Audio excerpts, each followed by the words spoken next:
Good evening, everyone, and welcome to another edition of the Weekend Wrap for the Round 22, brought to you by CrowCast, of course. And joining me tonight, as usual, is Macca. How you going, Macca?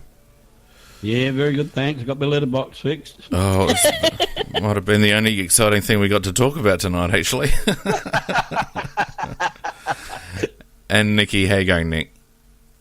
I'm going well. I hope my voice holds out. Very good. Good evening to everyone on the Spreaker chat and also to those joining us on Facebook tonight.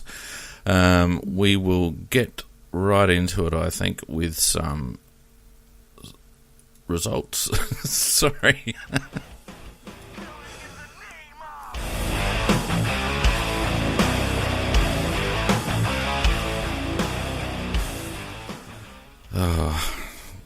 I'm sorry. I'm finding it hard. I'm finding it hard to get motivated about the matches this week because I tell you what a dog's breakfast really when you think about it. Seriously, it's what did I do then? Crap. If you knew what I was doing at this end. So we can actually go through the list of who played on Friday night. That's right. Do we really care? Well, you know, we've got to. This is the show, and we've got to do it. So let's just go ahead and do it. If I can get my bloody slides right for the lovely people. There we go. God damn, what am I doing? Now let's do it. Is technology getting the better of you once again, Feenix? It is actually getting the better of me, and it's surprising because you'd think that I'd actually be across all of this crap, but no, apparently not. It's part of the charm. Look, anyway, I'll sort this out in a second, but let's keep going. On Friday night, we had Richmond playing Essendon. Essendon, of course, fighting to keep their chances alive, but going down to Richmond, 12 goals, 1981 to 11-7-73, by a margin there of 8 points in the end. Good game to watch, I thought. In fact, Essendon were very brave, very courageous. Unfortunately, Richmond had also rested a few, and in spite of that, was still just that little bit too good. And with the advantage of playing always at the MCG and going to be minor premiers, they're going to be very, very hard to beat for the grand final. It would seem so, wouldn't it? I mean, they're in such good nick, and Richmond have been playing really well. But they just were too good in the end, Richmond. Did you see it, Nick? Nope. No? Not really interested in watching drug cheats or Richmond. Oh, Nikki, come on. These that's a long time ago. Not for some of them. My memory will never forget the drug cheats. Okay, well, let's move on then. Because on Saturday we had a very good result. Collingwood beating Power 17-13-115 to 10 goals 464. Pretty comprehensively in the end by 51 points there, and it was quite amusing listening to all the hoo-ha about that 50-metre penalty that apparently swung the game and was the difference. And last I saw, Collingwood won by 51 points. Well, it was a post that were going in a couple of games ago, and now it's a 50-metre. It's never their fault. It's not the fact they're no fucking good, pardon my language. Come on, Macca. Sunday night. I like the fact that everybody was saying, oh, Port was so brave. They came out, they kicked the first three, and they were so brave, so brave. But then they capitulated at the end. If they capitulated, they're not brave. Brave my bum. They did nothing in that last quarter. They just gave in like a limp piece of lettuce. And anyhow, it was good fun to see Hinkley sweating away in the box. So he's a very, very ordinary coach. Well, that was an ordinary 50, though. It was. It doesn't matter, Nicky. It's one decision. Yeah, it is. It's one decision. There's so much else. Their game style. That one decision was ordinary. Their game style is not going to win they're not going to win a premiership playing that way. And I know that they're covering for injuries and all the rest of it, but they're such a dour team, and they're just not going to. They're never going to kick a big enough score to beat the best teams in the competition at the moment. It's never going to happen. They're going to have to change. I've said that for a whole year. They're unskilled. They got very poor skills compared to the good sides. Yeah. And they picked, and we've actually said that they picked up players they already had a plethora of. Yeah. So why would you do that? It's just ridiculous. They didn't pick up to actually improve them. And Hinkley can't change his game plan. Is it plethora or is it plethora? Plethora. I'm tired. Don't care. There's another word that has double pronunciation. Anyway, then we had, speaking of inept, Geelong, 24 goals, 12, 158. Oh, God. Defeating, I think Fremantle were actually there. They kicked the first couple of goals, and they something 3 goals, 7-25. A margin did of. they actually send a football team? Oh, look. No, look, I thought Titus O'Reilly subbed it up very well in his preview of the game when he said that Geelong were holding an open trading session. Yep. And, he did that one for the Richmond against the Suns as well. Yes, and I must admit, they were shocking, really shocking. I just saw maybe 1-2 minutes of the game, and I thought, no, not for me. Just ridiculous. I mean, 23 goals in a row. That's not AFL standard. Like, they can't be serious serving that up. No. You can't serve that up. Ross Lyon must be under a bit of pressure right now, in my opinion. That's not a sustainable performance as far as I'm concerned. He had a slanging match with after the game with the media because they were sort of challenging him, how long does it take to rebuild? And, he was getting all smart-ass to them and saying, the fact that 2 years, you expect us to rebuild in 2 years? Name me a side that's rebuilt in 2 years. And, he was trying to belittle the guy that was making the comment. But the point is, really, I agree with you. From any coach that's serving that sort of stuff up with his team, he's got to be under scrutiny. I would think so. I mean, Lions had a fair amount of time there now, and they're nowhere. They're absolutely nowhere. And I would imagine that it was such a coup for them supposedly signing him in the first place. But what has he done for that club? He's done absolutely nothing. I agree. So, it'll be interesting to see. I don't think anything will happen in the off-season for Ross Lyon, but I don't reckon he's in too good a shape with the board. He shouldn't be, anyway. He'll be all right, but he'll get through. He'll coach next year, but I would say that they'd be looking for some improvement next year, or maybe then he could be in a bit of trouble. Yeah. Tyler's on the Facebook chat, and he says that he lives in Perth, and the story at the moment is that Ross is going to get the boot. So, very interesting times ahead for Fremantle. They've gone a long time with no success. They've gotten close once or twice, but really, it's a bit of a rabble there. Anyway. And lost their list manager. Yeah, that's right. Lloyd's brother. What's his name? Brad? Brett? Brad, yeah. Brad. Now, on the other side of the coin, you've got Sydney Swans beating the Giants 11-14-80 to 8 goals, 12-60. You just cannot help but be impressed by Sydney because they were on the canvas a month ago. Yep. They one of the highlights of the night of the whole round, really, this particular game. And you've also got GWS, who have got a lot of players already out injured and got more players injured during the game. And yet they led until towards the end of really until the last quarter. And Sydney, who never, ever give up, they got them at the end. And Buddy Franklin turned on a monster show. He personally monstered GWS and with some good help from Luke Parker. But a very good game to watch and a very high standard compared to some of the other crap that we had to watch over the weekend. Yeah. I mean, the Giants... Sorry, go on.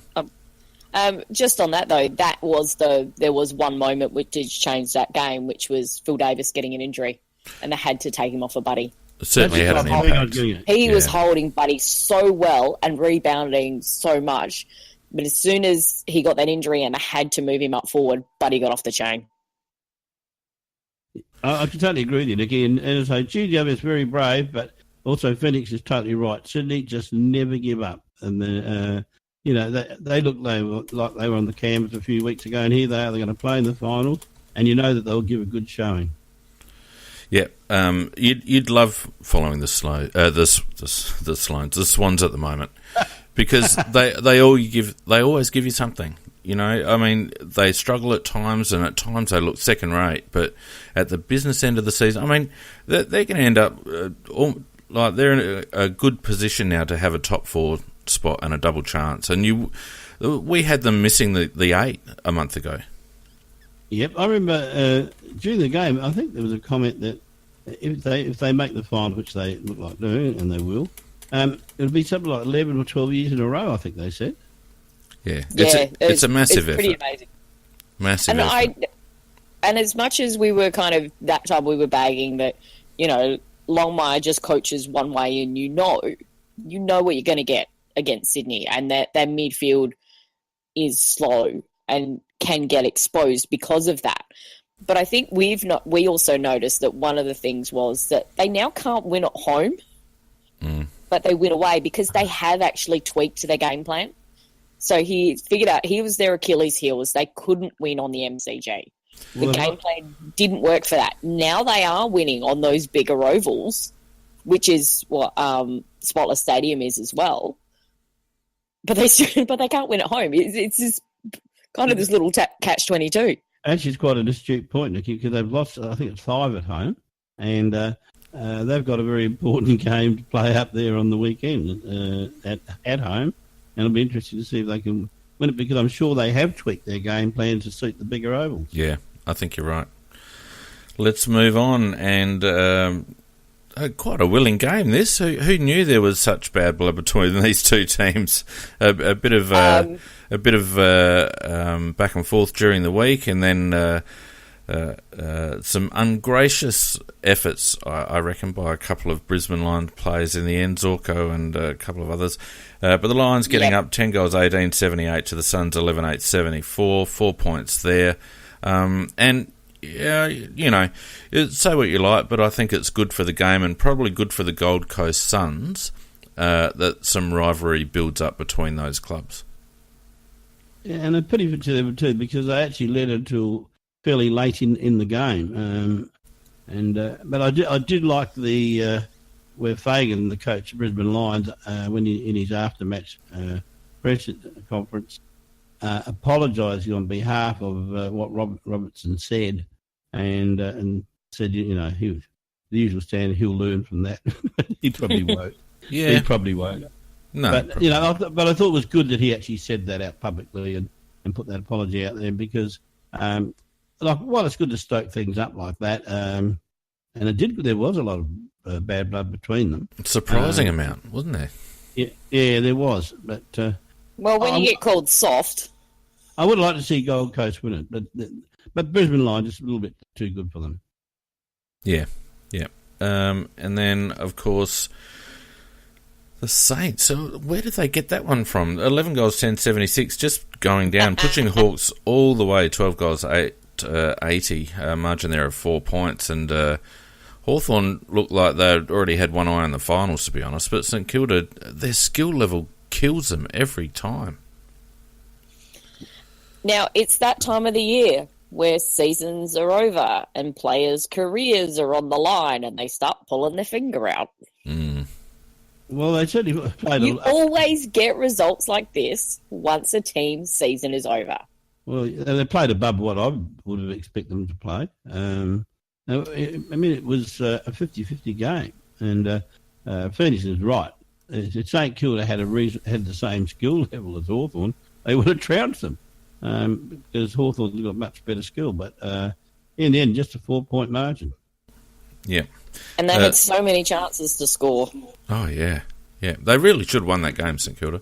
But look, Hawthorn are also sniffing around, and I reckon they're one of the teams that form goes out the window at times in finals, and I think Hawthorn are one of the teams that can get under Richmond's skin, so it'll be interesting to see if they do get a double chance. Definitely. What sort of damage they can do going forward. And the last, Carlton Bulldogs, who cares? 10 goals, 666, 7-7, 49. Bulldogs getting up. Who really cares? That was a lot closer than I expected. Yeah, but again, I guess same sort of thing. When you've got two teams that are playing for nothing, you know, the result can is irrelevant, really. It's just a training run. And Melbourne probably stamping their finals credentials, I think. That was a really, really strong win by Melbourne. West Coast came back at them late, and Melbourne prevailed in the end reasonably comfortably by, 17 points, 16-12, 108 to 14 goals, 791 on West Coast's home deck. Yeah, I think the turning point in that game really was West Coast losing their key forward, and they really didn't have an organised forward line after that. And whereas Melbourne, look, I'm not taking anything away from Melbourne. Melbourne had to travel, and I think Melbourne, they seized the hold of the game, and they didn't. Then West Coast did grab it from them during the last quarter, but then Melbourne steadied again, and at the end were running right over the West Coast again right at the end. So sadly, I was hoping Melbourne would lose for our drafting position. we get their first draft pick, but look, they had a deserved win. They did. Now, because I didn't see it, so what actually happened to Darling? I heard it was something like a tackle, but he got injured. Yes, it was, and he's hit his head on the ground. It didn't look much at the time that he was tackled. They reckon now. It's amazing if it's not an Adelaide player involved in the tackle, doing the tackle, everything seems to be okay. But like he's turned him, he's rolled him, and he's thrown him to the ground, and he's hit his head, and that's the rest of the story. But does he not have a duty of care either? I don't know. This thing's got me beat with a duty of care about the head. Well, I think it's a very good point, Macca. Texas suspension last week, it wasn't a sling tackle by definition. It was certainly a double action tackle, and it resulted in a head injury. Elements of a sling tackle. Yeah, but there's not a lot of difference. There really isn't a lot of difference, and the outcome is the same. The West Coast lost Darling for the match. It did have an impact. It should be looked at. It'll be very interesting to see if they actually even mention it in dispatches. Yeah, and there's a couple in our game that should be looked at as well. Yeah, we'll get to that. So anyway, we're left with a ladder of... it's almost set now. The top four is still up for grabs. We've got Collingwood, Hawthorn, Sydney and the Giants, all possibly... I don't think Melbourne can make top four. All vying for a top four spot. You've got Richmond and West Coast pretty much set. Port Adelaide out of the 8 and likely missing the 8 now due to their terrible percentage, and Geelong having their home game next week against the Suns, and after that percentage booster against Freo. That's pretty much them done. North Melbourne also done today. Essendon also done. Adelaide also done. Western Bulldogs, Fremantle, Brisbane, St Kilda, Gold Coast and Carlton. Let's talk about us, shall we? Because you sound so enthused.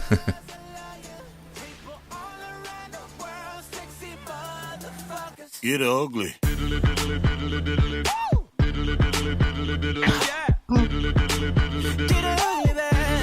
Damn, that's ugly. It was only ugly because no one cared, I think. I cared, I was there. Well, what was the crowd atmosphere like, Nikki?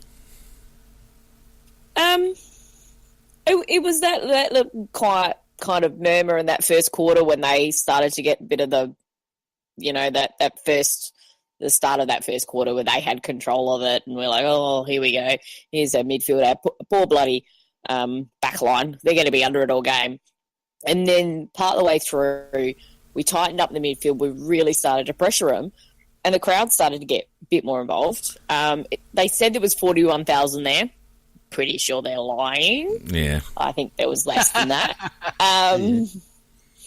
But, it got noisy at times with some of the stuff. We got a little bit frustrated with some passing, but there were some other amazing passes that happened.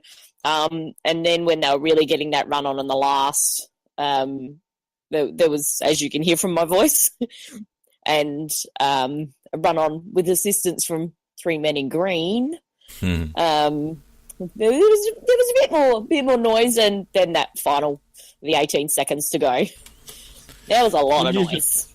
Would you say, Nikki, that it's fair to say that the players played with a fair amount of freedom. That they've been told. Apparently, I think they've been told to go out and just enjoy themselves, and it certainly looked at times like that's what they were doing. Oh, there was some beautiful passages of play that we actually had. Some really proactive handballs, and we were very much in their face and restricting that midfield as much as we could. And you saw the results of it, that by doing that, Brown hardly got a sniff at the ball. It's only when there was that little fast break. But there was some smart play that was going on. I think that frustrated people because we kept, like, kicking it back and around and everything. It's like Sauce at one stage, you marked on the wing and then he kicked back into the back lines. Everyone's like, oh, and I'm like, look ahead. They've got Waite and Majak Dor standing in that hole. Everybody else is manned up. He had nowhere to go. He had to bring it back and open up. It was actually smart play, but people only focus on that little bit. Once we lost Duday, that was hard. Do you know, Nick, I just asked you how the crowd was.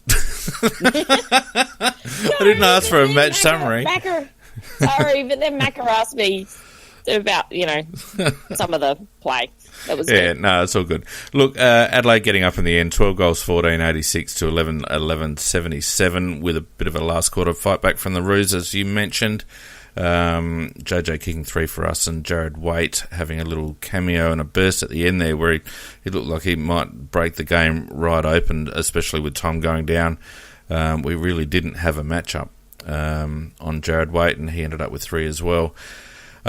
Look, I'm sure on Tuesday Night Live, we're going to talk about the merits of the team that we selected and all the rest of it. So how about tonight we just try and stick to the script and just talk about the game, and we'll leave the bigger questions till Tuesday night, because I reckon there'll be a lot of discussion about the team that we put on the park. But look, I was pleased to see the endeavour of the at the start, the first 5 minutes. I thought we were so flat we were going to get rolled by 15 goals. That's what it looked like to me. Yeah, I don't think we'd been revved up at all for the game. I think I can't remember who it was who was interviewed after the game, and they said that I think they said they'd been told to just go out and enjoy themselves. And that was Eddie Betts, I think. And they looked like that. Yeah, they started off that way, and then they sort of seemed to realise that they've got to put a bit of effort in as well. Well, I think our midfield started to get on top. Once we got on top in the midfield, Crouch had a terrific day getting the ball, and Gibbs, as did Gibbs, led, hanging around, running through, and Miller and that. We got a lot of possession and some very good possession, and from say probably about 2/3 of the way through the first quarter onwards, until about a third of the way into the last quarter, they just weren't. They were no threat at all. We looked like we were just toying with them. Yeah, agree, Macca. Then they had that burst, and we put. Then we finally, we put. I forgot the bloody name. 41.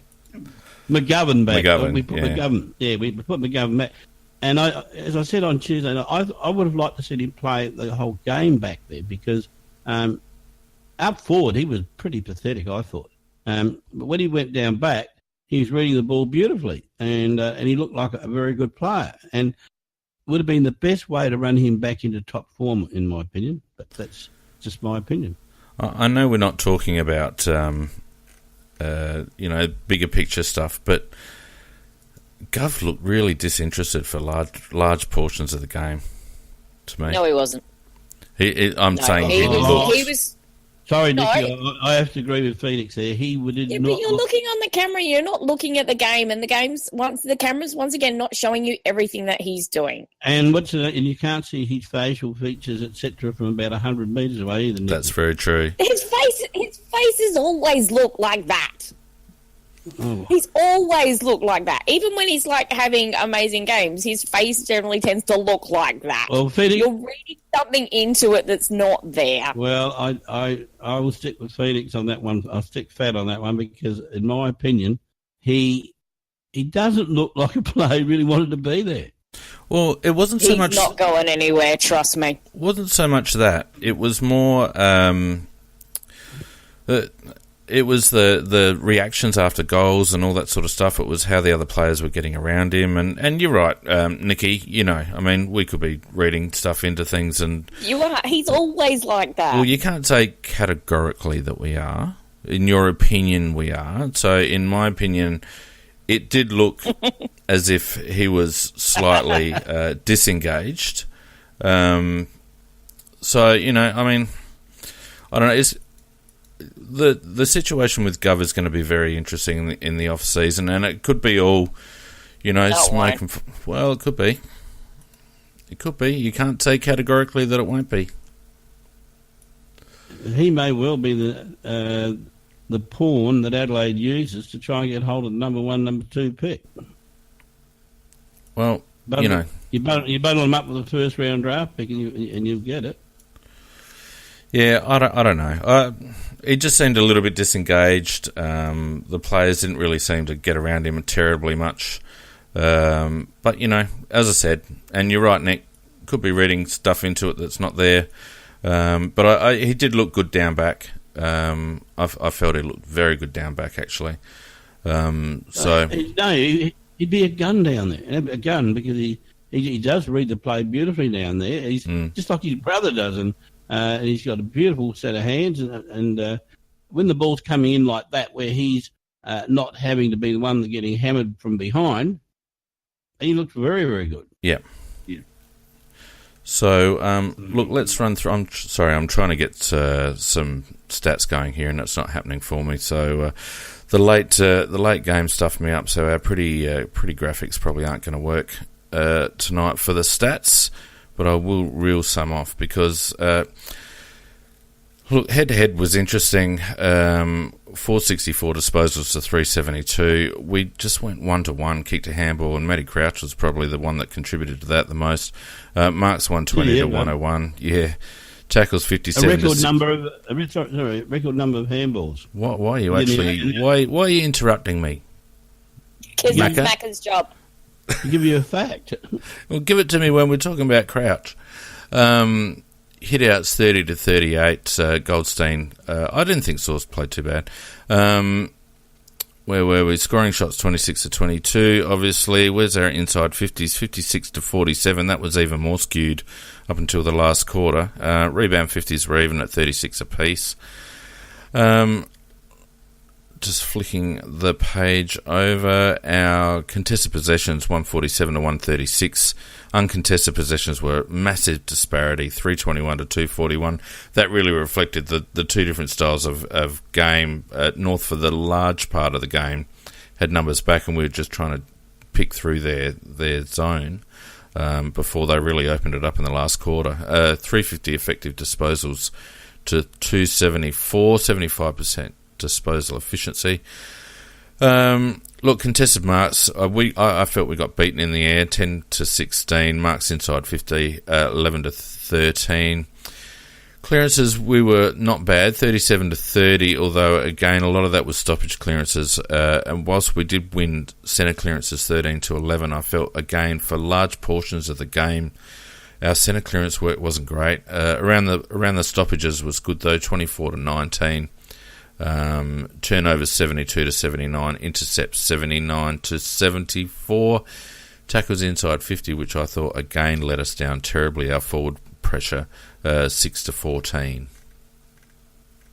Now you can talk, Macca. Oh, just to put my hand up. yes. You should be used to that at home. 2 games to go, and he's finally, he doesn't want to interrupt. Well. I was only adding to what he was saying about the fact that Crouch was fundamentally responsible for it. And come on, stop looking and make a bloody comment. I was adding the fact that he was 35 handballs, and that 35 handballs is a record in the game. And shut up, Jason McKay, I am awake. Yep, he beat Tom Mitchell's by 1. Yeah. Yes, he did. AFL had Matty Crouch as our best, I couldn't see it. I will talk about that when we get into the individuals, but I wasn't terribly impressed with Matty Crouch's game, to be perfectly honest with you. Oh, no, he had a very good game. Very good game. I thought he had some really... So a lot of the... So, yeah, he had the 35 handballs, and I've ragged on Tom Mitchell before, like, he gets so many possessions, everything else, but they're often in too close, and I can't see how proactive they are so much. But I thought Crouchy was really proactive with a number of those handballs, which really opened up the play.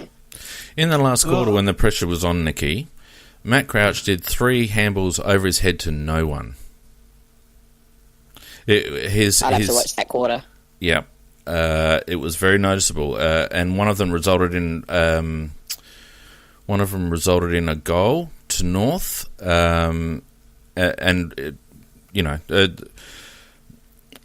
Matt Crouch is still not in great form in my opinion, and when you've got such a disparity, he's got a 2-to-1 handball to kick ratio in 45 possessions, and yes, some of them were very good and constructive, but a lot of them weren't.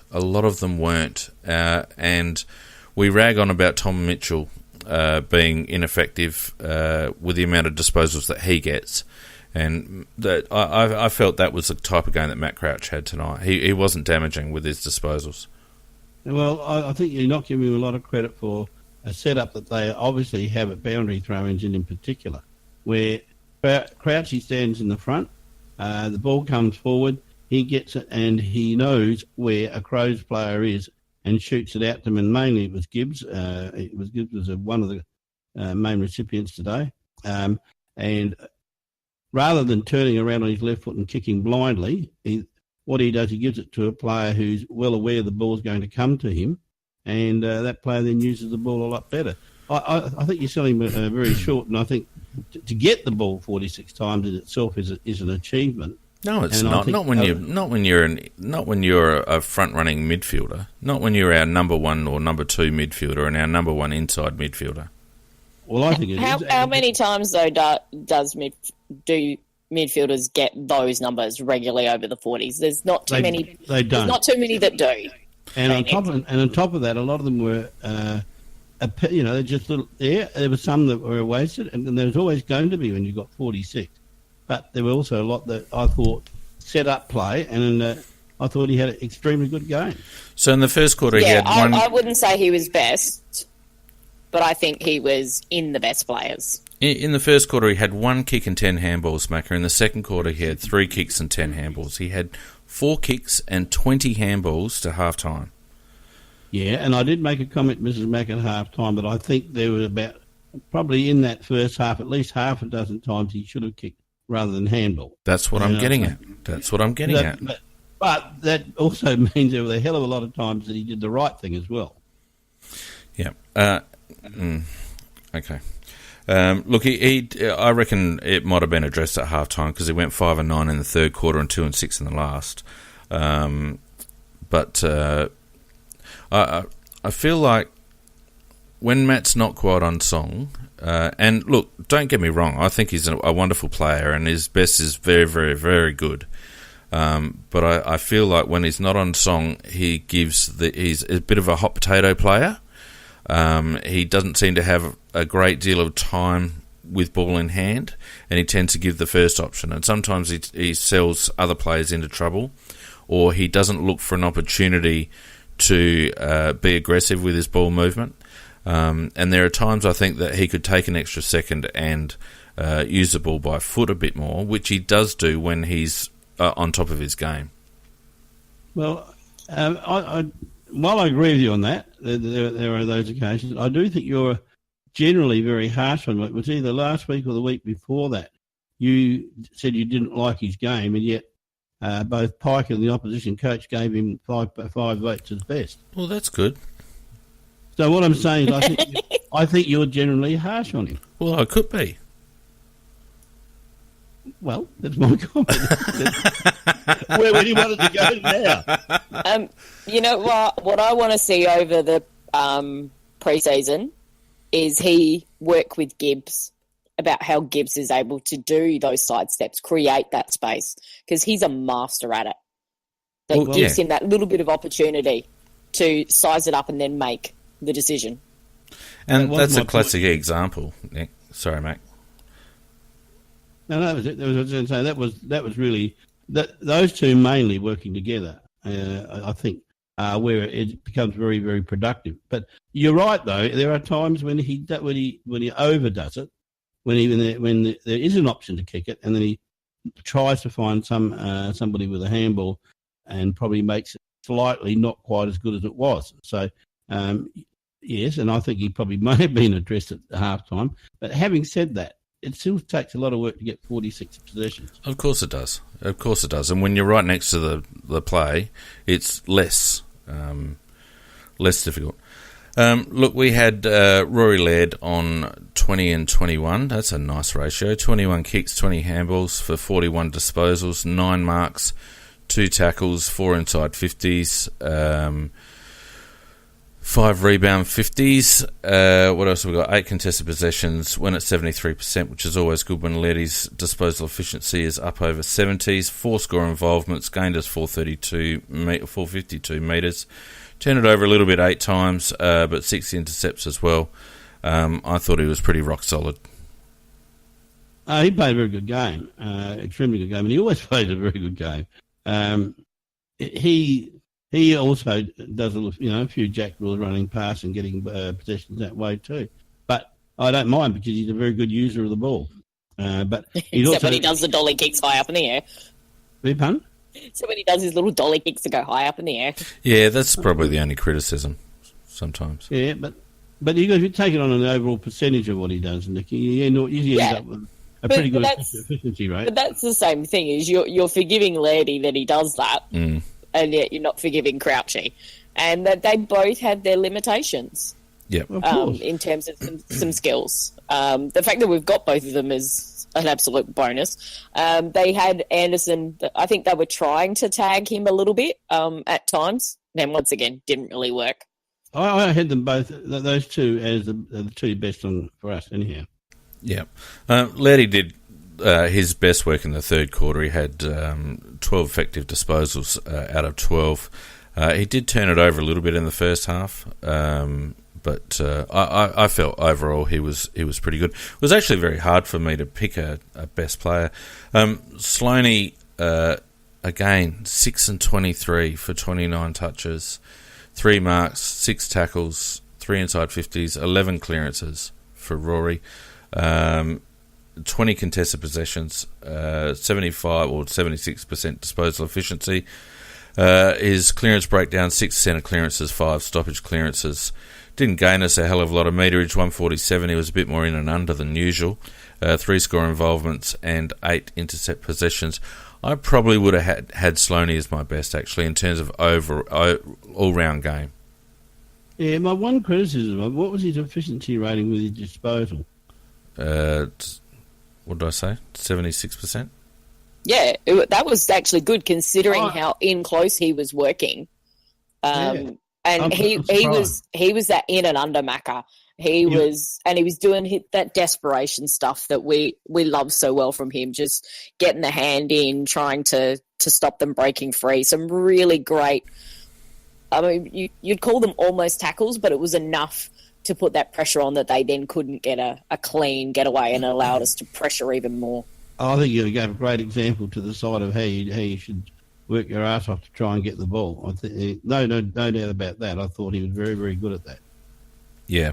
Again, look, a bit of a criticism of the kick-to-handball ratio. The second and last quarter, he had 0 kicks in both those quarters. And, I know he was playing inside a bit more, but, we have Huey and we have Matty Crouch, and Sloaney's great strength is getting on the outside and using his leg speed and his penetrating kick, and I just don't think we're using him effectively at the moment.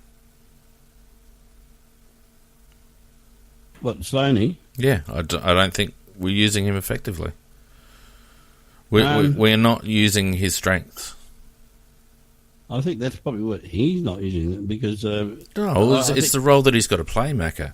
Well, when he's getting 20 contested possessions and when he's getting the clearance numbers that I just read out, he's obviously got a role to play inside the contest, and I don't think that's the role that takes advantage of his strengths. No, not necessarily. I don't know whether he's playing instructions or whether he just chose to do that. I can't comment on that, but he certainly can't. I know what you're saying is correct because he's very damaging when he's outside like that, but I just think he can't help himself. I think he just goes in there. Yeah, but if he's not there, then if you understand what I mean, like it's where he's positioned, and I get the fact that he's a bit of a see ball, get ball kind of guy, and that to his credit. But 6 kicks from Rory isn't using. It's either him or team instruction, whatever. But 6 kicks from Rory is not using him effectively, in my opinion. Oh, I can't argue with that. That's fair enough. Yeah. Gibbsy 14 and 13 for 27, 3 marks, kicked a goal, 5 tackles, 4 clearances, 3 inside. Oh, my eyes are going. 3 inside 50s.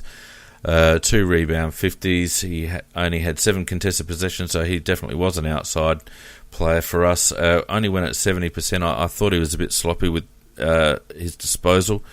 What else have we got here? 3 stoppage clearances, 1 centre clearance, 7 score involvements. Turned it over a couple of times, 381 metres gained. As I said, I just felt that Bryce looked a little bit sloppy. Well, I think that in general, I thought there was a little bit of that attitude about the players today. That I think that it's quite right they've been told to go out there and enjoy themselves. And you are right. And when you look at the overall handball ratio to kicks, it's not right.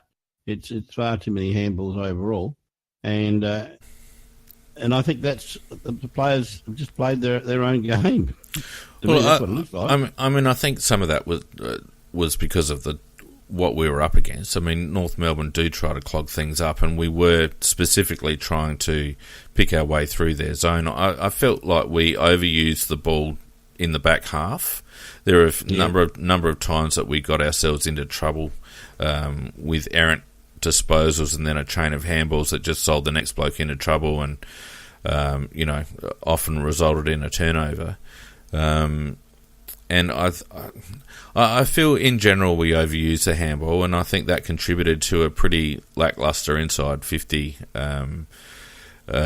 method because, as well as I do, that when the ball bounces around and it's unpredictable in terms of the path that it's taken coming forward, the forwards have got no hope. Well, that's true. It makes it very, very difficult. Well, forwards got no hope when they're being continually held on and shoved off the ball. I actually don't. No, that's what was happening. I disagree with you on Gibbs because when they really got a run in the last quarter, that's when Gibbs he was plonked in the forward line. And we're all just looking at midfield, the way it was going, we need Gibbs back in that centre. Because when he was in that centre, we were so much more proactive. We were so much freer. And a lot of it was him actually creating that space, directing that little bit of traffic to get it out clear. I actually have him up there in the best players for me. He might not have got the most possessions, etc., but I thought his influence when we were playing well and when he was pulled out of that midfield was really telling. Yeah, he was had a good game, but he was mainly playing as an outside player, Nikki. And when you're right, when he wasn't around the centre, he's not there to give the ball to, and he is generally a fairly good user of the ball and generally makes good decisions. Nikki, had a good game. Nikki, you did say it right though. That last quarter, he had 1 handball for the quarter. Now, because they kept him bloody out of there. I've been banging on about this now for a couple of weeks, and it's, again, what I was referring to with regards to Rory Sloane. I don't know whether we're playing, using the strengths of our players. Last week we had the situation where, during that third quarter in the GWS game, our 2-gun inside midfielders hardly got a sniff at centre clearances. They only appeared at 3 out of about 8 or 9. This week, we're taking our premier quarterback midfielder, our bloke that distributes the ball. We had him playing that way in the first 3 quarters. It's a pretty good effect, you're right, Nick. And we play him up forward in the last for no particular reason other than maybe to cover off Mitch going back, although Mitch only went back for the last 10 minutes. And as a consequence, he goes from having 12 touches in the third quarter to 1 handball in the last. I don't understand. Ridiculous, isn't it? That is ridiculous. It's not and they might have been trying stuff, with regards to setups and structures and all the rest of it. We don't know, but on the surface, it just seems like a bizarre move to make. I don't get it. And you're right, Nick. It had a big impact on the game. Yeah, I'm with you on that. I think Campo needs to go. Well, yeah. Rory Atkins got a lot of the ball, 15 and 12 for 27, took 6 marks, 3 tackles, 3 inside 50s, 4 rebound 50s, only the 5 contested possessions, but as an outside player, that's not bad. 70% disposal, 1 stoppage clearance, 3 score involvements, gained us 423 metres, turned it over a bit 7 times, 3 intercept possessions. I'm not quite sure what to make of Rory Atkins' game, to be honest. Mixed bag. He did some good things, but a couple of times there he tried to emulate what Miller was doing, dancing in and out of players. He certainly doesn't have the same ability that Miller does. He still got away from them, though. Well, sort of, Nicky, but they ended up with a ragged disposal rather than what he could have done in the first place, which was a decent disposal. Well, there's one that there was that beautiful pass to Lynch. Well, that's what I'm getting at. When he's out in the open and he concentrates on what he's doing, he's got a deadly foot.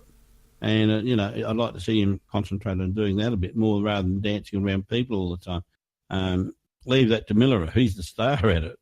But, no, Rory he did some good things and he did some Rory things. But I think that the comment that Vardy Magic made, he played with decent intensity.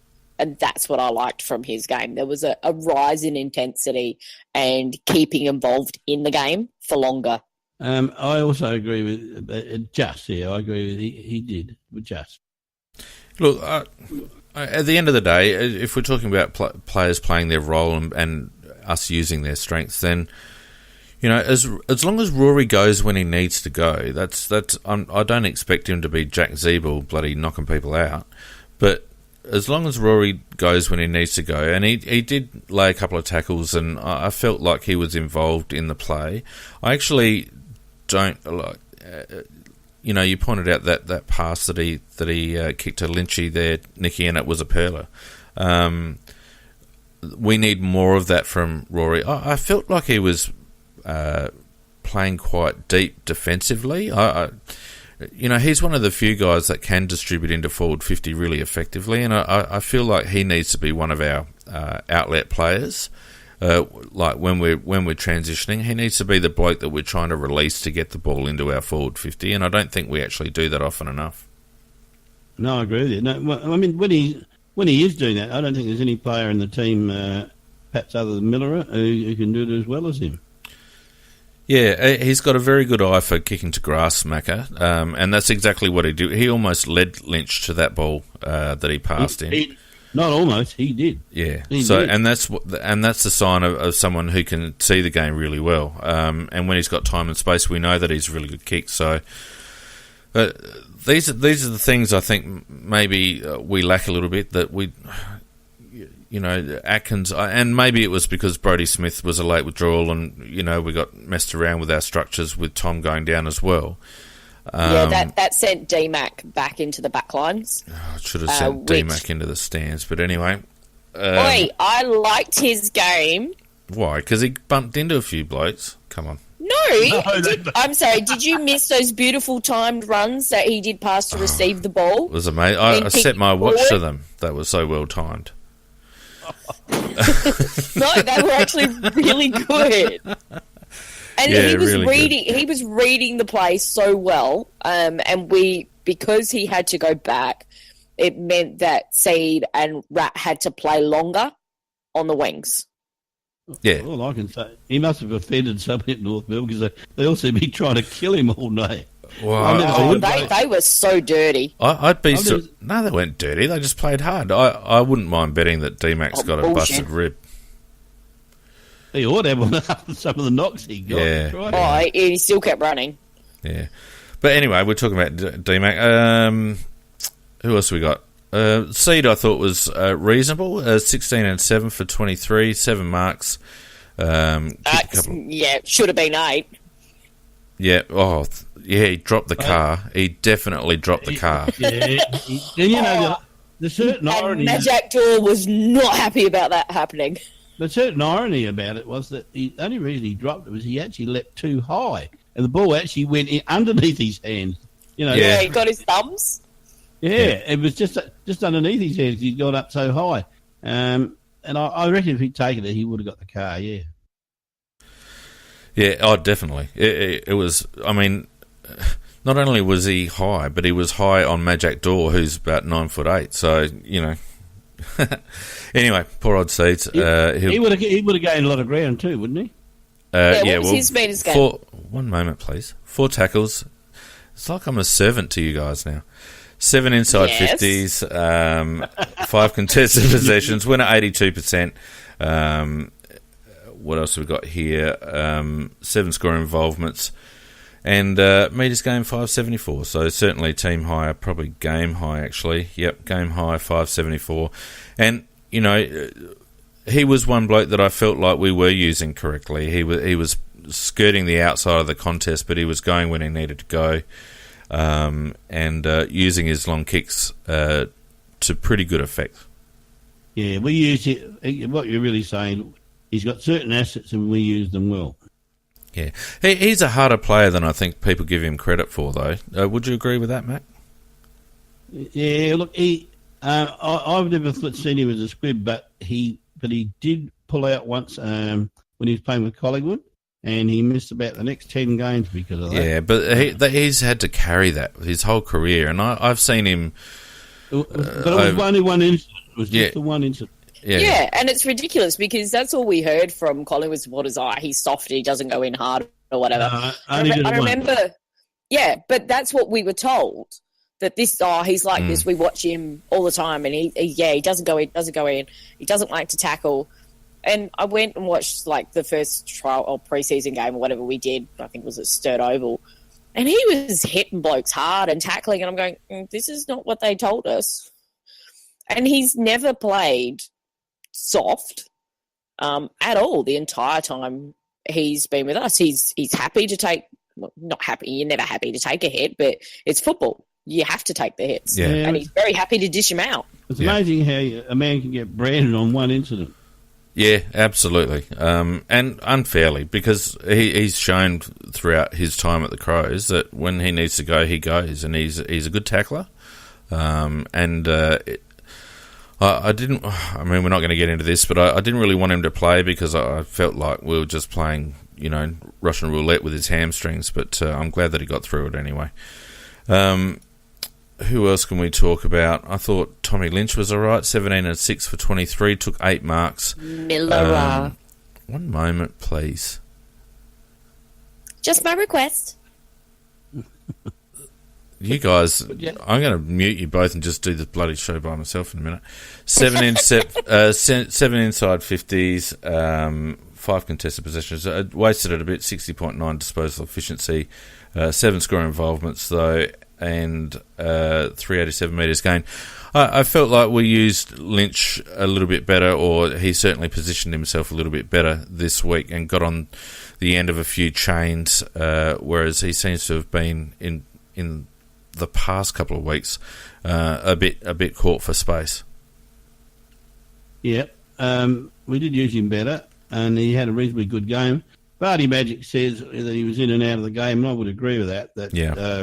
He when he flashed in the game, he did it well, and perhaps not quite enough, but overall, he get a pass mark though. Yeah, I thought that was one of his better games we've seen from him recently. I kind of For me, if we were going to bring in Himmelberg, it would have been swapping for Lynch, and because we've talked about it, we think he's possibly injured, or he just hasn't been the same Lynch that we know. He's getting a lot more attention. I reckon. Do you know what? I reckon he's got groin problems, Nikki, because there was one point there where the ball got turned over and Lynch had to get on his bike to take up a defensive zone position. He was running in treacle. Oh, and not only that, he was taking very short steps, which is usually a sign that a bloke doesn't want to tweak a groin. I reckon he's got some pelvic issues there, maybe some OP or some sort of groin issue, because he doesn't stretch out at all. No, yes. Very good point. And by this stage of the season, a lot of players have sore groins, and as you say, they get a little bit wary about pegging them. And Lynchy has slowed down as the season's gone along. Yep. I mean, he's been crook and well-documented injury problems, but it was very noticeable to me that when he has to stretch out, and even his kicking style is very compact, like he places the ball onto his foot and it's a very stabbing motion. He certainly doesn't extend his leg when he kicks. Maybe that's just his style of running. Who else? Wayne Miller, upon request, 14 and 9 for 23, 7 marks, 3 tackles, 8 rebound 50s. Only 2 contested possessions, but he was certainly in amongst it. 91% disposal efficiency is outstanding. 2 scoring involvements, 355 metres game, 4 intercept possessions. I probably had him in our top 3. Well, certainly in the best, anyhow. That third quarter where he started just marking everything when they were kicking out of defence, they then swapped it up, and it was hilarious to watch them figure out, Miller is over there, we have to go this side. They were trying so hard to keep the ball away from him. This year's been very good for him, the move down back, and he's really developed this year. I can't wait to see how good he's going to be next year. Well, it'll be interesting to see if they try to get him into the midfield next year. I think another year at halfback would be excellent for him. I think I'd prefer him off of halfback, because we've kind of seen push him on the wing every so often, because that will, I think, exploit. That's his probable spot. But he does need to run at the ball. The one I want to see in the midfield, and who I thought did some nice things tonight, is Gallucci. Going to be a good player. Because that speed, we need speed in our midfield. Not only that, God, he's an intelligent footballer. Yes, he's all of those things that you mentioned. Plus, he is a bloody hard unit. He took some hits in that game. He took a couple from Zeeble. He took one from Cunnington. He is a tough nut. There was one there that I thought he wasn't going to get up for. Let's talk about him. It was probably I reckon it was his best game for the club so far. Yep. Yeah. 11 and 4. Even though, preempting our awards, I kind of think you guys are preempting. Probably going to be great. You guys are preempting everything tonight, so why change? Hey, all I said was yes that time. Shut up. Nikki. 11 and 4 for 15, 4 marks, kicked a goal, a couple of tackles, 4 inside 50s, 7 contested possessions, only 60% disposal efficiency. It's probably the only knock. 5 scoring involvements, 284 metres gained, 5 intercept possessions. He was obviously far more involved, like position-wise. I felt like he got some minutes higher up the ground, but he just impressed me with his pace, his presence of mind, and his willingness to put his body over the ball.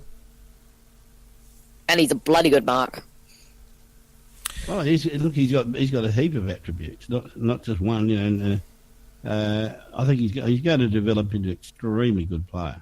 Yeah. The one downside, and I think where that disposal efficiency comes in, was a couple of times. One in particular, he picked up the ball and he just weaved past these North players that just kind of stared in his wake, going, "We can't catch that." And then he goes for a short pass instead of kicking for goal. Yeah. That's the bit. He should have been greedy and taken that kick instead. That's a young player, though, deferring to others. Yeah. Yeah. He's definitely midfield potential. He's going to be an excellent midfielder for us. And the sooner he can get into those rotations, the better off we will be, because I think he is a genuine inside-outside player.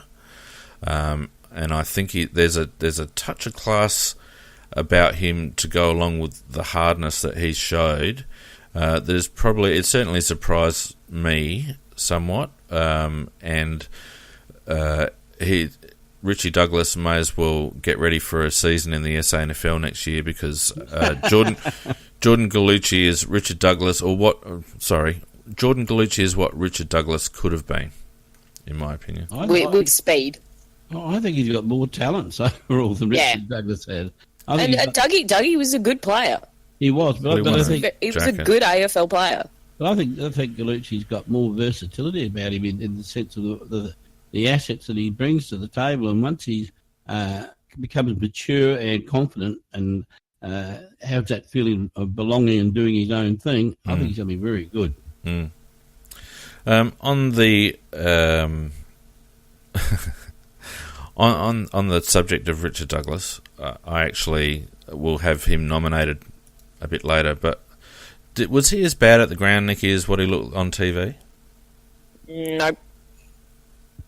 Please explain.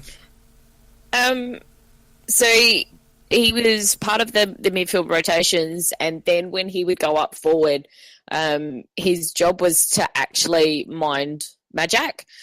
And so he was trying to take Majak out of the play. The only problem is that our players would see Dougie leading to the side, and of course they'd kick to him and kind of forget that there's a much taller and quicker player on him. I was astounded by the amount of times we kicked it to bloody Majak door. I was, and that was the thing, was Dougie was doing the right thing of trying to take him out of the play and faking of kick it to me. He didn't want them to kick it to him. He was actually doing the right thing. What was Dougie's role? Jump up and hit him on the kneecap. Well, he was dragging him away from the play. And he was dragging him out wide, and we should have been kicking forward. So that's a couple of occasions, but I was going to actually ask whether it was Richard Douglas's role to fumble the ball, to turn the ball over, and to generally play his teammates into disadvantage, because I thought he was woeful with ball in hand. His primary role with ball in hand, I thought he was woeful. Yeah, I thought he had a very average game. Yeah. I have to watch the game. Sorry. 12 effective disposals out of 20. That's not good enough. I think he tries though, Feenix. I'm not saying he didn't try. I'm not saying he doesn't try. Just not, but he's just becoming not good enough. Look, I feel like when Dougie's good, he does some very good things. He's a very capable player. But he has some traits that when he's not in 100% peak form, that he gets exposed. And one of them is his inability to keep his feet under pressure. And the second one is he does turn the ball over under pressure. And both those traits were evident today. I felt like he was terrible below his knees. And it was a nothing game from Dougie. And with a couple of other midfielders coming up through the ranks in Gallucci and Greenwood and maybe Miller are moving in there next year as well, it's got to be nearly time up for Richard, in my opinion. Well, they gave him 1 year, didn't they? 1 year 1 year extension. Yeah, it was just a 1 year. I think that was recognition. Look, let's not drag this on too much more. I thought JJ was really good, and if I had to pick a most improved for the 2018 season, I would pick Josh Jenkins, because his desire to compete. He's never going to be a classic Wayne Carey type mark everything, but all we were screaming out for him to do is compete and bring the ball to ground. And I feel like he's really now solidified himself into a very good key position forward. Only the 7 kicks and 6 handballs, but he took 3 marks, kicked 3 goals, 1. Couple of hit-outs, 6 contested possessions, 6 score involvements as well. I think he's finally maturing, and probably this is, instructed by his late start and his basketball background, but I feel like he's finally maturing into a good key position forward. Absolutely. He's the one forward that we've got that consistently now. This is a guy that we used to accuse of not putting in an effort. That is, every week he's putting in 100% effort, and even if he's not kicking a heap of goals, I mean, he got 3 himself, but there would have been others that came from his efforts at competing for the ball. So he's becoming worthy of the contract that he was given. Yep. Yeah, some really good, intelligent play that we've seen from him this year. Yep. Is what I've been pleased with as well. Kind of heard about how he does think a bit outside the box. We've seen that from some of his tweets and his articles, etc. But he does read the game very well at the ground, and we've talked about how much he's been held lately. That other teams are really identifying that if they give him half a chance, he's going to be really damaging, and that's something that as a forward you can kind of hang your hat on, that they're giving you that much attention. Yeah. And a fit Tex or an Onsong McGovern, or maybe even a Himmelberg in there, will hopefully take some of that focus away, because let's face it, JJ's been our sole consistent forward this year. He's played pretty much a lone hand. There's been some cameos from other players, but JJ has been a constant. He's nearly up to 40 goals for the season after a slow start.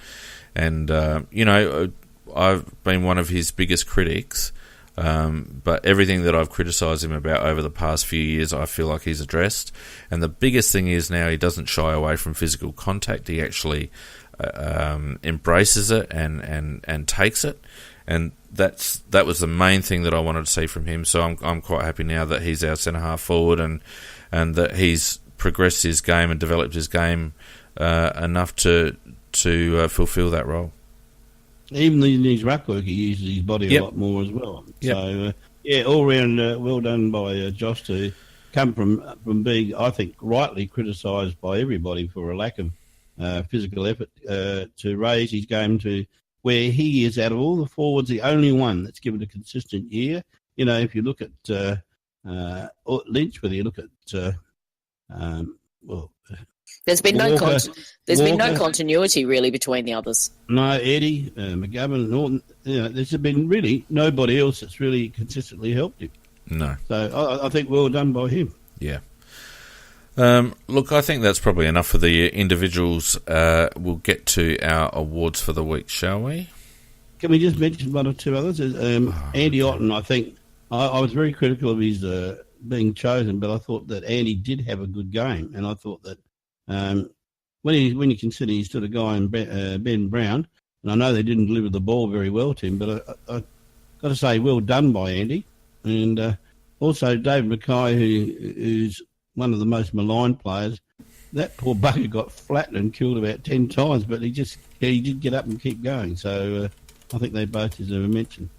Yeah, I think Otten and Cheney controlling that back line, they were very undersized, but between the pair of them, they're both very clever players, and they know how to work things to their advantage. And some of the ways that Otten was working Brown to make sure he couldn't get the free run at it so much, and it was very clever play. And yeah, I think he might be lucky he might get an extension maybe next year, but I think it should be mostly in the SNFL as a break class in case of emergency option.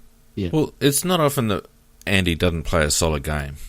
Like, no. Let's be honest. He comes in, he does a job, and I think it's worth a contract. I guess some of it will depend on list structure and all the rest of it, but if we've got room on our list, he's certainly one to keep in that break glass capacity, as you say, Nikki. And you're right, Macca, he deserved a mention because I felt like he did do a really good job on Ben Brown, and given how undersized our defence was this week, and with those two tall targets that they had, if they'd have both got off the chain, we would have been in trouble. So, yep, absolutely right. Who was the other one you wanted to speak about? Oh, Dave McKay. I just thought that, for a guy got cleaned up several times, and I'm not talking about little hits. He got some big hits, but he's got a lot of courage. Even maybe he's got no sense. I would have laid there, but he got up and I thought he did try, and even after he'd been flattened several times. He always tries, Macca. And I do think that Zeeble has got a case to answer for a head-high hit on him. Maybe. There's no one ever questions D-Mac's courage. It's usually his ball use that is annoying. 22 touches for D-Mac is a good return, 12 and 10. And he went at 77% and gained us 400 metres. So he did his job. Can't deny it. Right, let's move on to our award, shall we?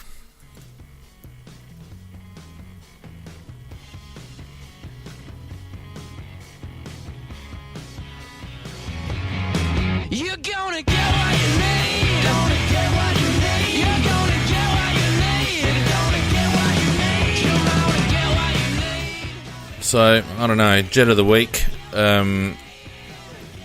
For mine, I don't know. I'll leave it up to you guys because it's a real mixed bag as far as I'm concerned. Yeah, for me, it's actually really hard because there's moments in the game where you had certain players were better than others, but the consistency over the 4 quarters is actually a bit more difficult because I think Miller needs to be up there. Even though you were kind of ranking on Gibbs a bit, I just thought he was so influential. And I know you kind of didn't like Crouchy's game, but I thought Crouchy was up there amongst our best players. But I think you've got to have Jenkins in there as well. Yeah, he did. And he did really well in the ruck around the ground as well. Yeah, I think it's really going to be just a matter of personal opinion here, but I would have given it to Matt Crouch for his game, but I accept that others don't necessarily agree with that. It's the way you see the game. If you nominated Lairdy, that's a reasonable nomination. If you nominated Seed, that's a reasonable one, and also same with Miller. He played well too. Yeah. So it becomes a personal opinion after that. I think it's almost a toss of the coin. Well, it is, and it's really hard. So, who was yours, Feenix? Well, I mean, I'm just thinking about it from the point of view of influence on the game, and I'm almost leaning towards Jenkins because I feel like the midfield in general broke even. They got on top at times, and then they fell away at other times. But I felt like Jenkins was certainly the player in our team that maybe had the most influence, along with maybe Seedsman. Well, they're both very good. What about you, Nikki? I actually like the idea of Jenkins because whilst, he didn't get too much of it, he was being held out of the play a lot, but when he had the opportunity to really make an impact, and he did out of little slight chances and things like that, and I think you can't go past that. I think, he very much was the difference. In the chat, it has been mentioned by a couple there, which I think they're 100% right. Dode was going to be my jet of the game until he got smashed. But then he didn't finish the game. But so, I mean, I'm happy to go with whoever gets a majority. So because I thought there were probably about 5 of them that were about even. Yeah, no, look, that's true, and I think you're right, and the boys on the chat are right too. Dode certainly was racking it up before he got crunched.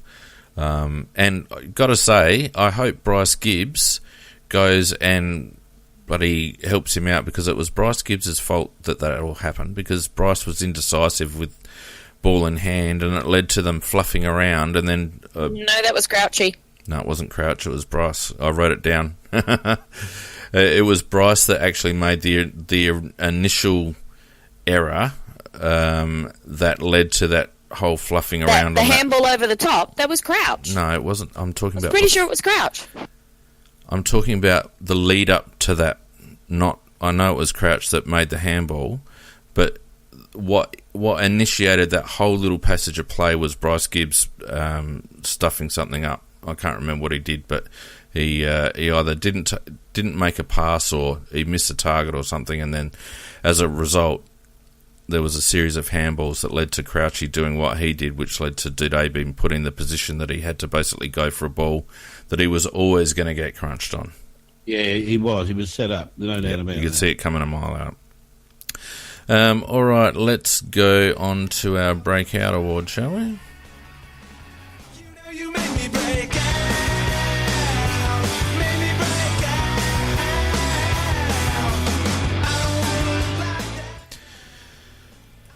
WMJ? Well, my nomination for that would be Gallucci. I just thought that he went in this particular game from being a little contributor on the side to a guy that went out there that thought he was good enough to go and get his own ball and play his own part in the game. And I thought I really liked what I saw about his attitude towards the game. I think those three of Duday, Miller, and Gooch. And for me, as much as I loved Miller's game and Duday's until he got injured, I have to agree with Macca that this was a real step forward for Gallucci, because we've noticed that he tends to get most of his possessions in the last quarter, but he's from the start, he was making an impact. Yeah, I'm happy with that. I think that Miller probably had more influence on the game. I certainly agree that it was Gallucci's best game, and I'm happy for that reason to give the Gooch the Breakout Award this week, just for that reason, I think. Give it to Bert. Let's round this all up with the Wake Up Award. There might be a couple of nominations for that one.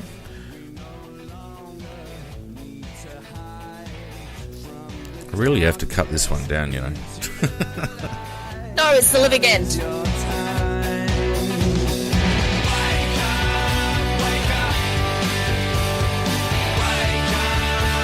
Yeah, Lukey Brown was quiet. I like the song, though. Yeah, no, it's good. Lukey Brown, I thought, was quiet. Riley Knight didn't justify his selection over Lockie Murphy. Mitch McGovern was in and out. Jake Kelly was in and out. I don't know. What do you guys reckon? Well, I think until he went back, Mitch McGovern definitely was in my mind for this particular award. And I think I'd kick 2 goals, mate. Yeah. No, I am being harsh. I expected more. You are being harsh. Okay, I mean, look, up to half time he had 2 kicks and 2 handballs, Nick, so it's not terribly harsh. Yeah, I wasn't really wrapped in his game until he went back. But and also, I think Eddie to some degree too. No, I didn't think Eddie had a great game. No, that's a good call, actually, Macca. But considering you absolutely slammed Dougie, why doesn't he get a nomination? Oh, of course, yeah. I thought he was the lay down winner. Well, I kind of put him out of my mind. Well, the only thing against that, of course, is he may be playing to full capacity. Yeah, but that doesn't mean that he shouldn't wake up. Pardon me.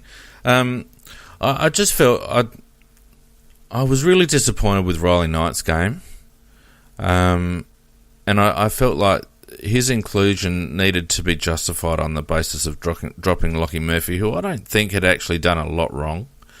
I don't think he had, but I do wonder whether that was a management thing regarding Murphy. Yeah, but why Riley Knight, who's had knee tendonitis all year and played with a dirty great brace on? Yeah, I must admit I wouldn't have played him with that on. I mean, I just felt like even his trademark mongrel wasn't really on show. You know, he had 6 kicks, 7 handballs, 10 effective disposals for the match, only 4 contested possessions. Kicked a goal, obviously, in the goal square there that he nearly fluffed up. I don't know. I just felt like it was a bit of a nothing game from Riley, and he is a low disposal player anyway, so he needs to make impact. And I don't know. I was disappointed for Lockie Murphy getting dropped, and I felt like someone like Patrick Wilson could have been selected in this particular game over Riley Knight to play that half forward role. even though that's not Patrick's usual position. So I was expecting more from Knight on the basis that he got selected. If that makes sense. He started off not too bad, but then he really faded. I don't know. How did you see it, Mac? Well, I think it is a toss-up. I think probably when you look at it objectively between Knight and Douglas, because they're probably two of the worst that we had. So I think I probably like your Douglas one. You like my Douglas one? Yeah. All right. I thought he was very ineffectual. Well, he was definitely that. He's definitely that. All right. Well, that leaves us with Nikki's.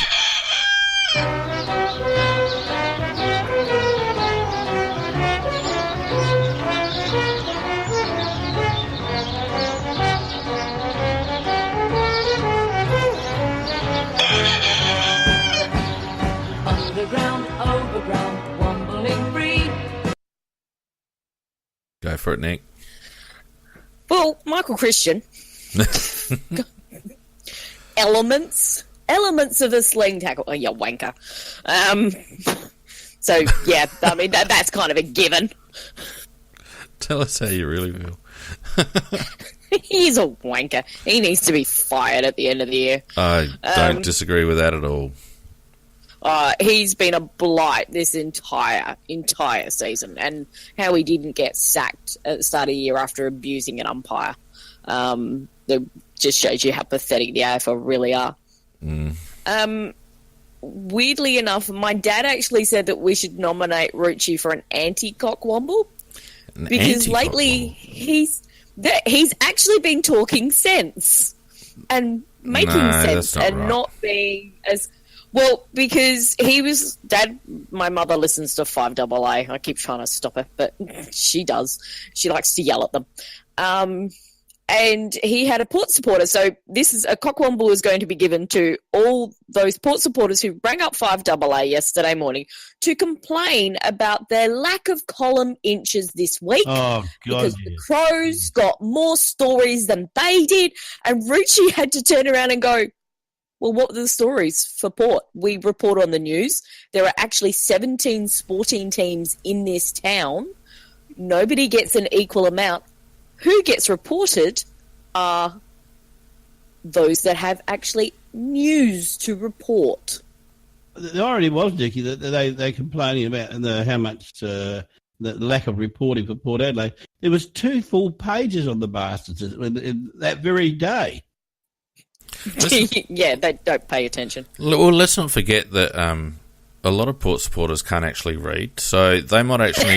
I think you're onto something there. They might not realise that articles are about them. They might actually... like, if it hasn't got a picture, it's not really an article, Macca, for a Port supporter. So there might have been some columns with just a headline and some text, and they would have thought it was an ad or something. So that's probably it. And a comic to finish with. Yeah, exactly right. So Sloan Ranger 3 actually has a very good point. There's Zorko for his reaction at the end of the game. Yeah, he was going to be my pick. I thought he was a dickhead. Yeah, that was just not on. Very, very lack of sportsmanship, wasn't it? And apparently Kane Corn says that Port is not his team. He just played for them. Oh, he's a wank. Now he is a wank. I mean, I think the thing with Kane Corns is that if he was up, if he was allowed to be nominated whenever he deserved to be nominated, we'd just call it the cockwombling Corns numbnut of the week, because no one else will get a look in. So don't we have a rule about Kane Corns only being nominated once every month or something or other? Yeah, something like that. Because most of the time, well, the reason I normally Rucci and Kane Corns are not nominated is because I don't bother listening to them. Therefore, I have no idea what they've said because they don't deserve to be aired.